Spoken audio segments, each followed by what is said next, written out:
우리 옆에 있는 성도들 이렇게 바라보면서 뵙고 싶었습니다. 우리 인사하며 나갑니다. 뵙고 싶었습니다. 할렐루야. 그래요. 여러분들은 다 그리운 사람들, 보고 싶은 사람들, 지난주에 뵀는데 또 일주일 지나면서 또 얼굴 뵙고 싶은, 보고 또 봐도 또 보고 싶은 그런 그리운 사람들이 다 되시기를 주님의 이름으로 간절히 축원드립니다. 오늘 사순절 두 번째 주일을 맞이하면서 주님의 일상을 우리가 잠시 들여다보는 그런 시간을 갖길 원합니다.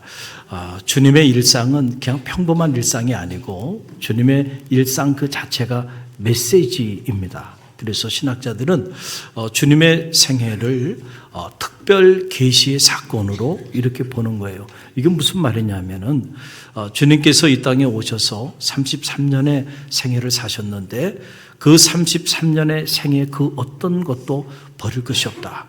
그의 삶 자체가 오늘 우리를 향한 하나님의 마음이고 하나님의 메시지이고 우리를 향한 계시의 사건이다라고 하는 그런 사실이에요. 그래서 우리가 주님의 삶을 깊이 묵상해 보면 하나님의 마음을 알 수 있어요.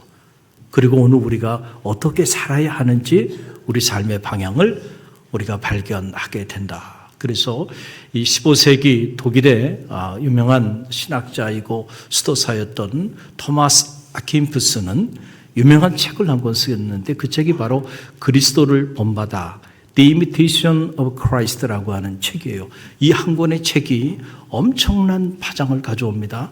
예수 그리스도의 일상, 그의 삶을 기초로 기록된 그런 작은 책인데 이 책을 통해서 그 이후 16세기, 17세기를 넘어오면서 수많은 기독교 영성가들이 이 한 권의 책으로 예수님의 삶을 본받고자 결단하는 이런 놀라운 역사들이 실제로 나타나게 되었어요. 종교개혁이 가능했던 것도 이 한 권의 책의 영향을 대단히 큰 영향이 있었음을 우리는 교회사를 통해서 알게 됩니다. 오늘 짧은 시간이지만은 우리도 오늘 이 사순절 두 번째 주일을 맞이하면서 이 마가복음 1장이 우리 가운데 소개해 주고 있는 예수님의 그 일상 한 자락을 우리가 묵상하는 그런 시간을 갖기를 원합니다. 오늘 먼저 보니까 이 마가복음은 주님이 어떻게 하루를 시작하셨는지를 우리에게 소개해 주고 있어요. 그 내용이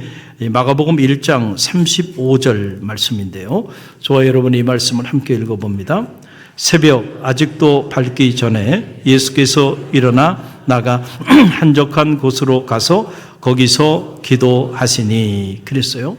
새벽 아직 밝기 전, very early in the morning 이라는 거예요. 이 유대인에게 있어서 새벽이라고 하는 프로이라고 하는 말인데 이 새벽 이 시간대는 네 번째 밤에 해당되어지는데 우리 시간으로 말하면은 새벽 3시에서 6시 정도의 그런 시간대인데 오늘 성경 말씀을 들여다보니까 아직 해가 뜨기 전 어두운 상태였던 것을 보게 되면 아마도 한 새벽 3시에서 4시경으로 추정이 됩니다. 그러니까 그 이른 새벽에 주님께서 일어나셨다는 거예요.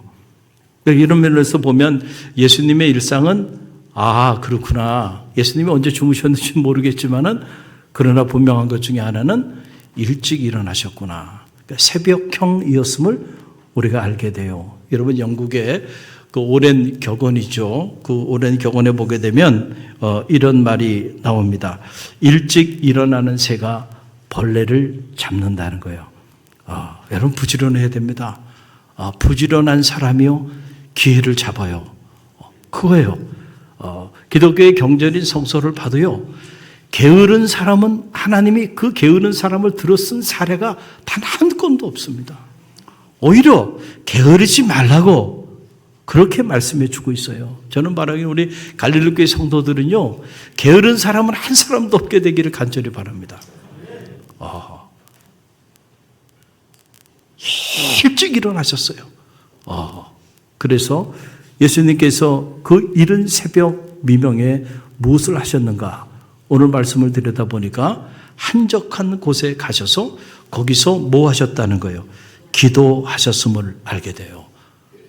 여러분, 우리가 흔히들 그런 말을 하죠. 우리가 첫 단추를 잘 껴야 한다. 자, 그런 말을 자주 하잖아요. 아무리 분주하고 바쁘다고 여러분들이 옷을 이렇게 입으시는데 그냥 첫 단추를 잘못 끼워서 입으면 다시 다 풀러헤쳐서 처음부터 다시 시작해야 돼요. 그러니까 여러분들이 하루를 아무리 여러분들이 해야 되는 분주하고 또 처리해야 되는 많은 일들이 있다 할지라도요, 여러분 하루의 첫 단추를 잘 끼게 되기를 간절히 바랍니다. 여러분 하루를 시작하기 전에 먼저 하나님 앞에 기도로 한날의 삶을 시작하는 사람과 그렇지 않고 그냥 정신없이 일어나가지고 바쁘게 분주하게 그렇게 하루를 시작하며 살아가는 사람, 이 두 사람의 삶이 어떻게 같을 수가 있어요? 이거는 완전히 다르게 돼 있어요. 여러분, 하루를 시작하기 전에 먼저 하나님 앞에 기도한다고 하는 게 뭘까요? 우리에게 주어진 이 새로운 날은요, 영원히 주어지는 날들이 아니에요. 그렇죠? 대단히 제한적입니다. 우리가 몇 번 더 이 새날을 맞이할 수 있을지, 몇 번 더 이 주일을 맞이할 수 있을지는 하나님만 아세요. 분명한 것 중에 하나는 대단히 제한적이라는 거예요. 오늘도 우리에게 새날을 주신 하나님 감사하고, 그리고 이 한날을 내가 어떻게 이 선물 같은 한날을 후회함이 없이 어떻게 살아갈 것인가? 자, 하나님의 지혜와 능력을 공급받는 시간이, 이게 하루의 첫 시간 하나님 앞에 기도하는 시간이에요. 여러분, 선택과 집중입니다. 우리가 많은 일을 하는 것도 중요하고 대단히 분주하게 열심히 사는 것도 중요하지만 마지막에 여러분이 여러분의 인생을 돌아봤을 때 저는 말하기 여러분에게 주어진 그 시간, 여러분의 인생들이 후회함이 없게 되기를 간절히 바랍니다. 그러기 위해서는 선택을 잘해야 돼요. 우리가 모든 사람을 만날 수도 없고 모든 일을 다 할 수도 없고 모든 길에 동시에 다 갈 수도 없어요. 선택을 해야 돼. 그리고 선택했으면 거기에 집중해야 돼. 그럴 때 여러분의 인생이 의미 있고 가치 있는 인생이 되는데 후회 없는 선택을 해야 돼요. 한 번 잘못 선택하고 그 잘못 선택한 것에 여러분이 올인하면 어떤 일이 벌어질까요? 나중에 여러분 후회밖에 남는 게 없어요. 결국 인생 다 낭비하고요. 여러분의 인생을 한번 돌아보세요. 사시면서 야, 내가 참 그때 그렇게 하지 말았어야 되는데 후회가 밀려와. 그리고 여러분이 그렇게 마음을 쏟고 계획하며 추진했던 일인데 안타깝게도 그 일이 제대로 되질 않았어. 그래서 낙심하고 때로는 절망하고 했던 그런 시간들을 한번 돌아보세요. 그때 여러분이 과연 하루의 첫 시간 매일같이 하나님의 지혜와 그리고 하나님의 능력을 구하는 기도의 삶으로 여러분의 삶을 채워나갔었는지를 한번 점검해 보세요. 보면 아니에요. 그냥 분주하게 바빠서 정신없이 그냥 내 생각대로 내 욕망대로 그렇게 막 분주하게 바쁘게 사는 거예요. 그렇게 달려간 거예요. 그래서 결국 실패했고 그래서 후회하는 거예요.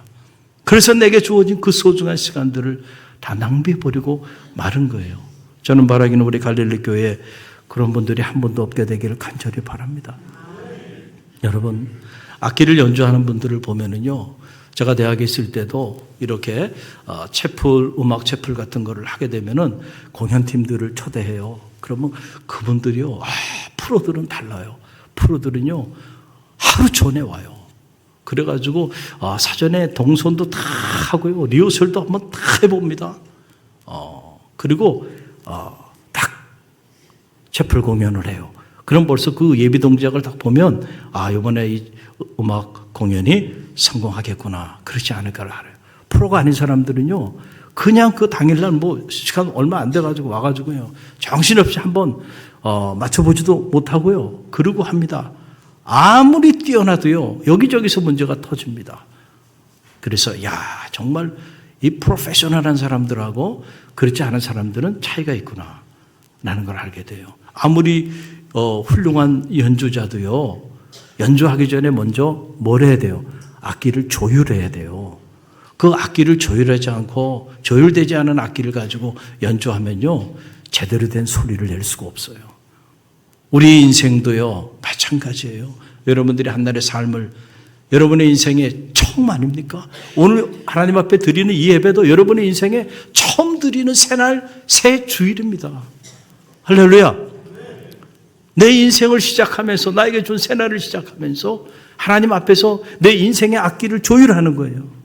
그래서 정말 하나님이 원하시는 그런 가치 있고 의미 있는 소리를 내는 그런 시간으로 채워줄 수 있도록 여러분들이 그렇게 나아갈 때 여러분의 그 한 날이 쌓여서 한 달이 되고, 그 한 달이 6개월이 되고, 그것이 1년이 되고 2년이 되고 3년이 되고, 그것이 10년, 20년 됐을 때 여러분의 인생은 빛나는 인생으로 채워지게 된다는 거예요. 할렐루야. 연주회를 다 끝나고 난 다음에 그때 조율하는 어리석음이 없게 되기를 간절히 바랍니다. 또 하나 주님의 일상 안으로 들어가 봅니다. 보면 예수님은 세상 사람들의 인기에는 별로 관심이 없으셨던 분이심을 우리가 알게 돼요. 36절로 37절의 말씀이에요. 함께 읽어봅니다. 시몬과 및 그와 함께 있는 자들이 예수의 뒤를 따라가 만나서 이르되 모든 사람이 주를 찾나이다. 자, 지금 모든 사람이 주를 찾아요. 세상 사람들은 사람의 인기를 구걸하죠. 때로는 사람의 인기를 구걸하기도 해요. 또 정치하는 사람들은 모든 권력이 국민에게 나온다고 믿기 때문에 그 국민의 여론에 목숨을 걸기도 해요. 그러나 여러분 가만히 보세요. 주님이 사셨던 모습을 보세요. 모든 사람이 주를 찾으면 그 사람들을 환대하면서 기뻐하고 또 그 사람들 앞에 서셔야 되는데 그러지 않고 그들을 경계하고 그들 곁을 떠나는 모습을 보게 돼요. 왜 그러셨을까? 참 이해가 되지 않는 그런 대목이에요. 이 말씀의 실마리를 풀 수 있는 것이 바로 뭐냐면 오병이어의 사건입니다. 빈들에서 보리떡 5개, 물고기 2마리 가지고 말이죠.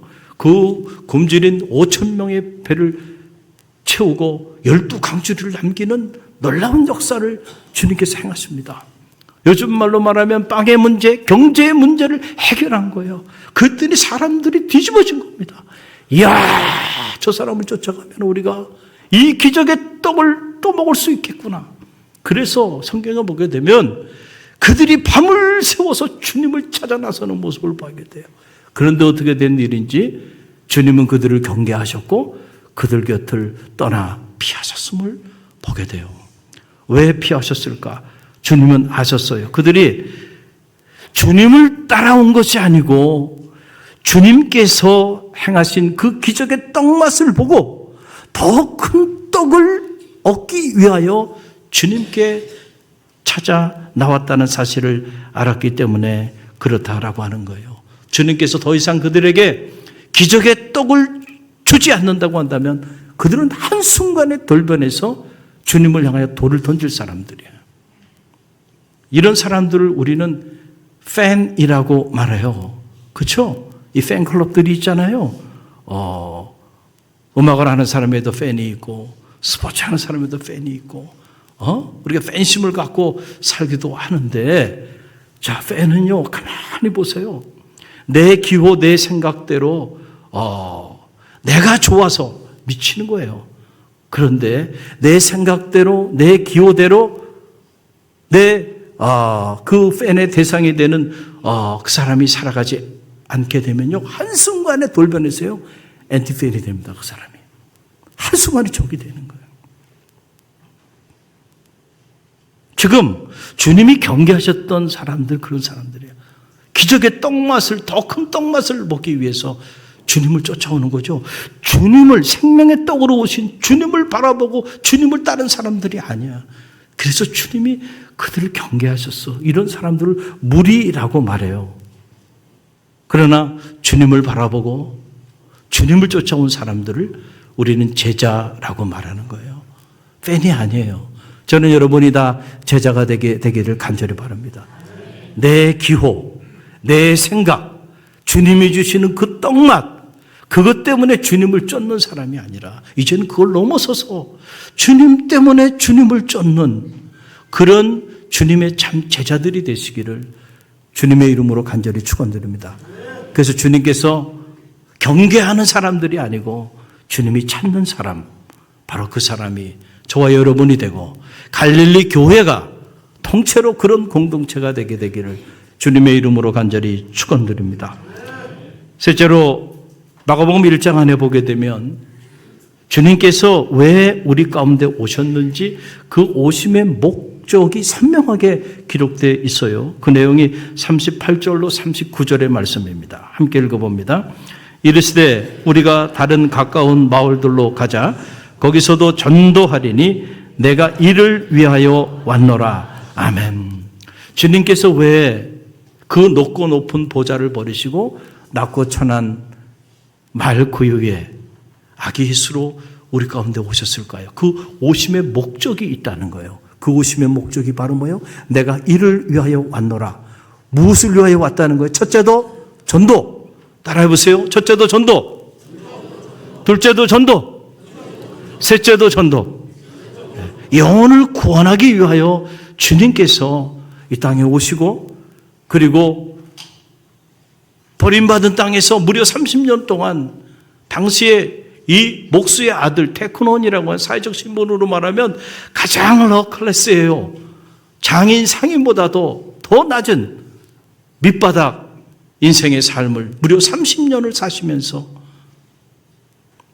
인간의 삶의 슬픔과 아픔, 그 고통과 그 소외와 억압 온몸으로 다 겪으시고 또 3년의 공생의 인자는 머리 둘 것이 없다 말씀하시면서 우리 영혼을 구원하기 위해서 결국은 십자가에 달리시고 물과 피를 다 흘리기까지 당신의 모든 것을 아낌없이 내어주셨어요. 우리는 사순절 두 번째 주일을 맞이하면서 그 주님의 십자가의 그 고난을 깊이 묵상하며 나가고 있는데 왜 고난당하셨는가? 왜 우리는 높은 것을 향하여 끊임없이 오르고자 몸부림치는데 주님은 왜 그토록 낮은 곳으로 가장 낮은 곳으로 찾아오셨을까? 우리는 다 영광의 자리에 서기를 열망하는데 주님은 왜 그토록 십자가의 그 고난의 자리에 그 자리에 오르셨을까? 내가 이를 위하여 왔노라. 죽어가는 영혼들을 구원하기 위하여 주님께서 이 땅에 오셨다는 것, 이게 오심의 목적이에요. 우리가 팬이 아니고 제자라고 한다면 우리는 이 오심의 목적을 알고 우리도 주님의 제자로서 그 주님의 오심의 목적을 이루어 드리는 삶을 살아야 할 줄로 믿습니다. 그래서 누가복음 19장 10절에서 주님은 이렇게 말씀하고 있어요. 누가복음 19장 10절 함께 읽어봅니다. 인자가 온 것은 잃어버린 자를 찾아 구원하려 함이라. 아멘. 가장 아름다운 사랑의 입술은 복음을 전하는 입술입니다. 가장 숭고한 사랑의 실천은 복음을 전하는 발걸음입니다. 전도는 영혼을 사랑하는 가장 위대하고 가장 숭고한 사랑의 실천입니다. 여러분, 우리가 사람들을 만나면서 때로는 함께 밥을 같이 먹기도 하고 또 함께 아름다운 카페에 가기도 하고 또 어떤 경우는 함께 여행도 함께 할 수 있어요. 또 어떤 이들과는 정말 기쁨을 같이 나누기도 하고 슬픔을 같이 나누기도 하고 이런 사랑의 교제를 하며 살아갈 수도 있어요. 그러나 여러분 기억하세요. 그런 사랑의 교제에 만약 복음이 없다고 한다면 여러분 그 사랑은 허망한 사랑이에요. 그 사랑은 오늘 주님께서 우리 가운데 십자가를 짊어지시기까지 보여주신 그 사랑과는 아무런 관계가 없는 사랑임을 알아야 돼요. 여러분 그런 사랑, 복음이 없는 그런 사랑은요 우리보다는 교회 밖에 있는 세상 사람들이 더 잘해요. 1차 기분 좋은 일이 있으면요 1차 가서 1차로 끝나지 않아요. 사람들은 2차 가요 안 가요? 2차 가요. 2차만 가나요? 아니에요. 3차도 갑니다. 그렇죠? 그러고 살아요. 근데 여러분 3차까지 가세요? 네. 인색해. 3차까지도 안 간다니까. 그러나 우리의 교제가 의미 있고 가치 있는 것은 우리의 교제 안에는 3, 4까지 가지 않는 교제라도요. 무엇이 있기 때문에? 복음이 있는 거야. 여러분이 같이 밥을 먹어야 식구라 그러잖아요. 그렇죠? 그래서 주님도 복음서에 보게 되면 밥을 많이 함께 드셨어요. 밥상 공동체라고 이렇게 말을 하는데 누군가 여러분이 밥을 같이 먹는다는 것은 대단한 거예요. 저도 아무하고 밥 같이 안 먹습니다.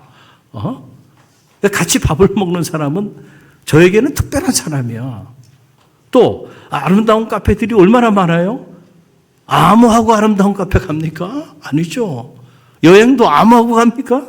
아니죠. 정말 내 인생에 특별한 사람들하고 함께 하는 거야. 그렇지 않으면 내가 시간 그렇게 쓰지 않아요. 그런데 중요한 건, 그 특별한 사람들과 우리가 밥도 먹고 카페도 가고 여행도 하고 하는데 여러분들이 그때 그 아름다운 교제 안에 복음이 살아있게 되길 간절히 바랍니다. 밥을 먹으면서도요, 여러분 복음을 전하세요. 카페에서도요, 주님의 사랑을 나누세요. 그 주님의 사랑이란 다른 것이 아니에요. 복음이 없는 주의 사랑은 없어요. 복음을 전해야 돼. 여러분들이 일상에서 세탁소에 가더라도 그분이 여러분이 복음을 나눠야 될 대상이에요. 마켓에 가더라도요. 어디서 무엇을 하든지 여러분이 만나는 모든 사람들, 일상에서 만나는 사람들이 다 복음을 나눠야 되는 대상이야. 그럴 때 여러분의 사랑이 주님과 관계 있는 사랑이 되는 거예요. 그렇지 않으면 여러분의 교제와 사귐과 사랑은 주님과 아무런 관계가 없는 거야. 여러분이 어디서 무슨 일을 하든지 그 일이 주님과 관계 있는 일이 되기를 주님의 이름으로 간절히 축원드립니다. 여러분, 예수님께서 어느 날 세리 삭개오의 집에 가게 돼요. 그랬더니 난리가 났어요. 주님의 제자 공동체뿐만 아니고 주님을 따랐던 사람들이 주님처럼 고상하신 분이 어떻게 저 죄인의 집에 가냐 말이야. 그러면서 막 비방을 합니다. 모욕을 합니다. 왜냐하면 예수님 당시는 이스라엘은 로마의 식민 지배를 받고 있었던 시대래요. 식민 통치하에 있었단 말이에요. 그래서 로마가 세금을 걷었어요. 그런데 로마가 지혜를 쓴 거예요.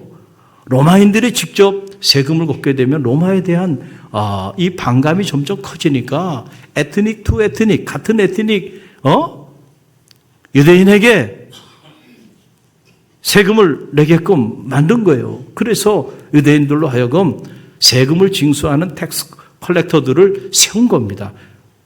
그런데 로마에 예를 들어서 100만 원 세금을 이렇게 상납해야 하는데 거두는 건 한 500만 원을 거둬요. 그래가지고 100만 원 갖다 주고 나머지 400만 원은 본인이 취하는 거예요. 그러니 나쁜 놈이 되는 겁니다. 민족의 역적이 되는 거죠. 당시 세리들이 그랬단 말이에요.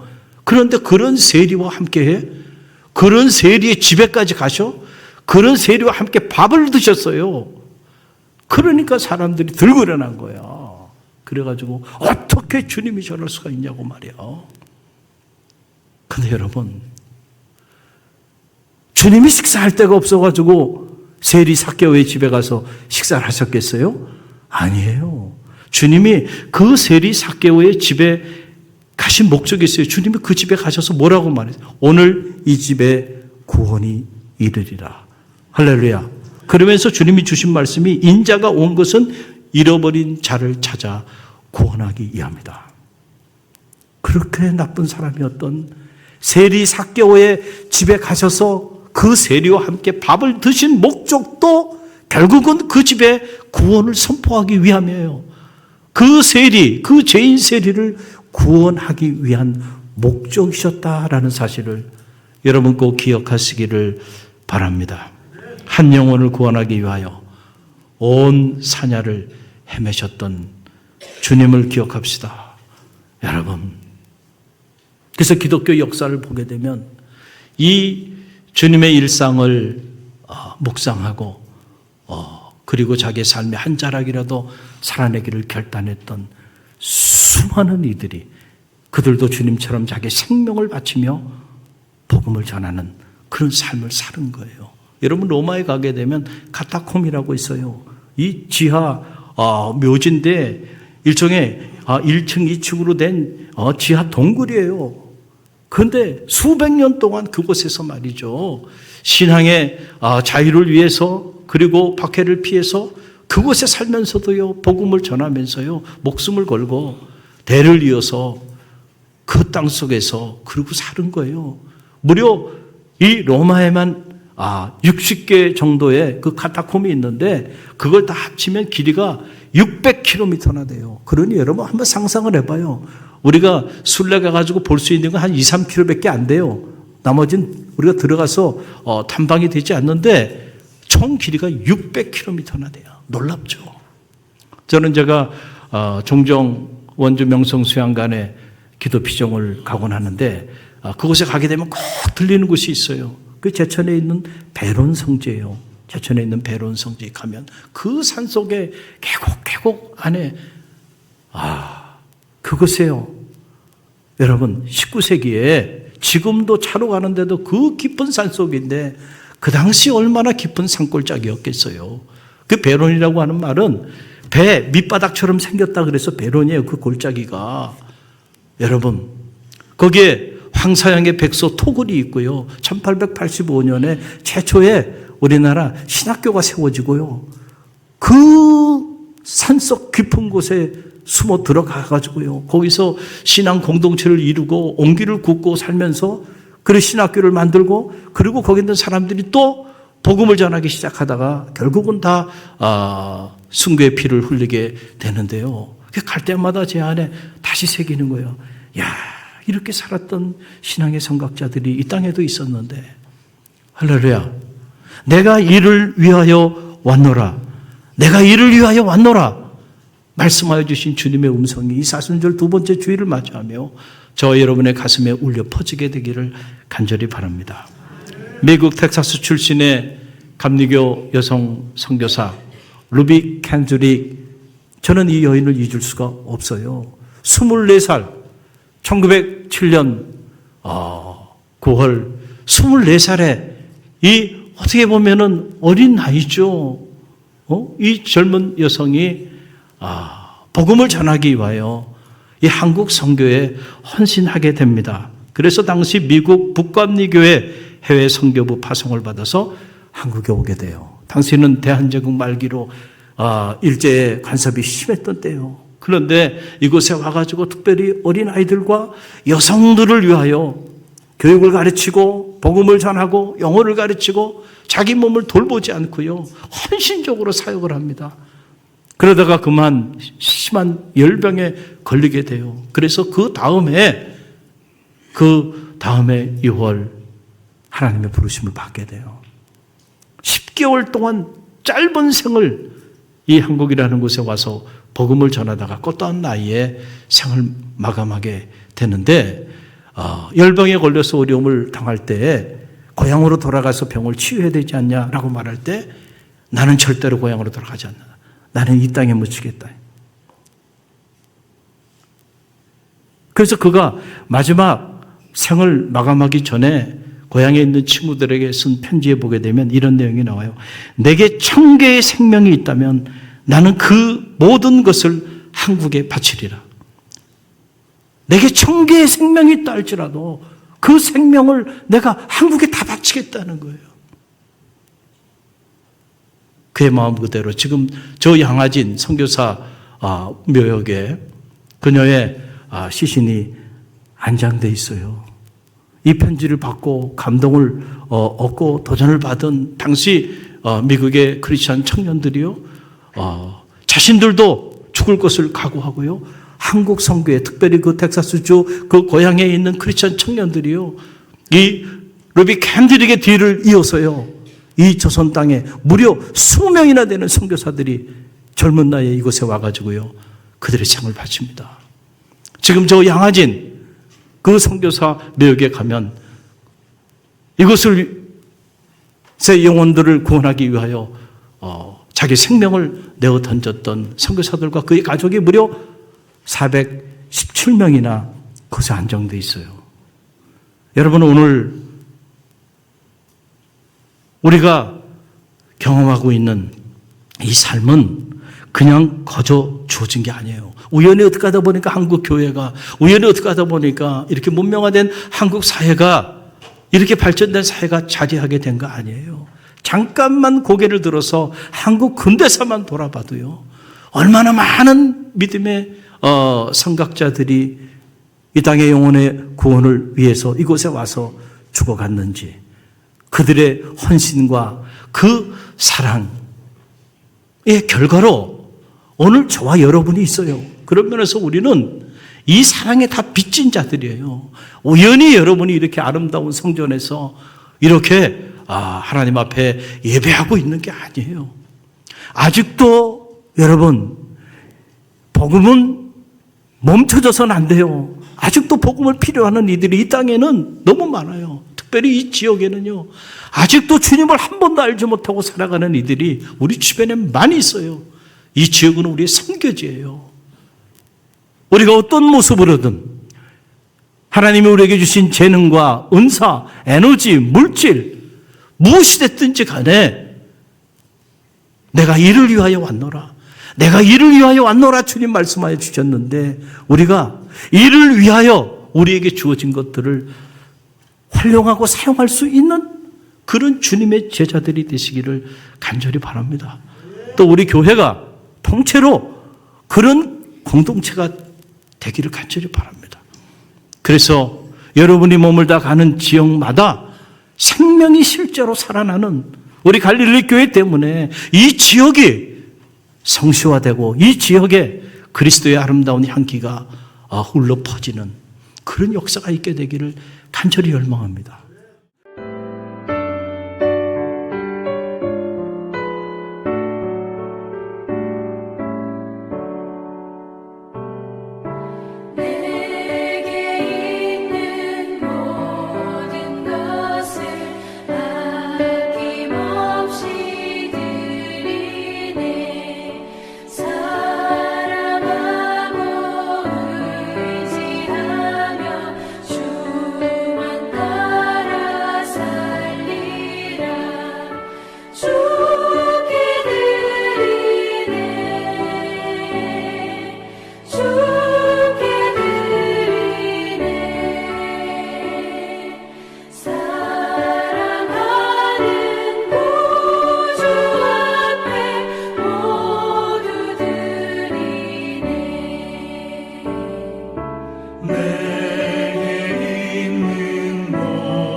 지금은 우리 주 예수 그리스도의 은혜와 하나님 아버지의 만극하신 사랑하심과 성령의 감화 감동 교통하심이 내가 이를 위하여 왔노라, 내가 이를 위하여 왔노라 말씀하여 주신 주의 음성을 가슴에 새기고 우리도 이를 위하여 살기를 결단하며 담대히 세상을 향해 나가는 주의 백성들 머리 위와 저들의 가정과 자녀 삶의 자리 위에 오늘도 복음의 영광을 위하여 이 지역을 품고 나라와 민족을 품고 세계 열방을 품고 나가는 갈릴리 교회 위에 지금부터 영원까지 함께 하시기를 간절히 축원하옵나이다. 아멘.